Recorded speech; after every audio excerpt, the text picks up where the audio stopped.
ప్రాంతానికి చెందిన ఒక క్యాష్యూ ట్రేడర్.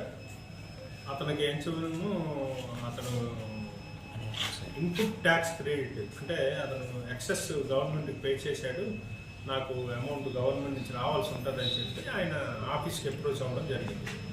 ఆఫీస్కి అప్రోచ్ అవ్వడం జరిగిన తర్వాత ఇక్కడ ఉన్న సిటీఓ గారు ఏమంటారంటే, గవర్నమెంట్ నుంచి నీకు రావడం కాదు, నువ్వే గవర్నమెంట్ కట్టాలేమో అసలు వెరిఫై చేయి చూడు అని చెప్పడం జరిగిన తర్వాత మళ్ళీ అదే రోజు ఏసీటీఓ గారికి కూడా కలవడం జరిగింది కిషోర్ గారిని.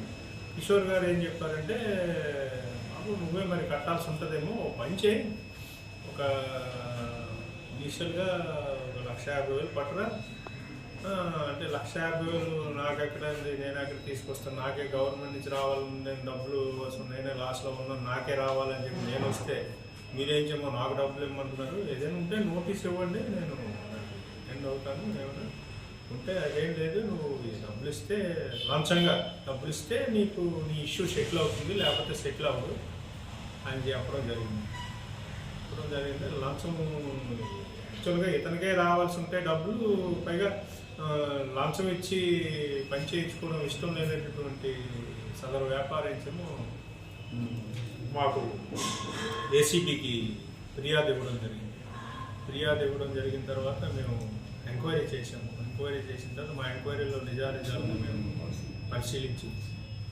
ఈరోజు లంచం డబ్బులు ₹1,00,000 సదరు ఏసీటీఓ కిషోర్ గారికి ఇస్తుండగా మేము రెడ్ హ్యాండెడ్గా ఆయన పట్టుకోవడం జరిగింది. సో ఈ లంచం సొమ్ము ఏదైతే ఉందో ₹1,00,000 అతని వద్ద నుంచి స్వాధీనం చేసుకున్నాం. అలాగే ఆఫీస్లో పలు రికార్డులని, దస్త్రాలని కూడా వెరిఫై చేస్తున్నాము. వెరిఫై చేసి కేసు అయితే నమోదు చేసుకొని సదరు ముద్దాయి అయినటువంటి కిషోర్ గారిని రేపు ఏసీబీ కోర్టులో హాజరుపరుస్తాం.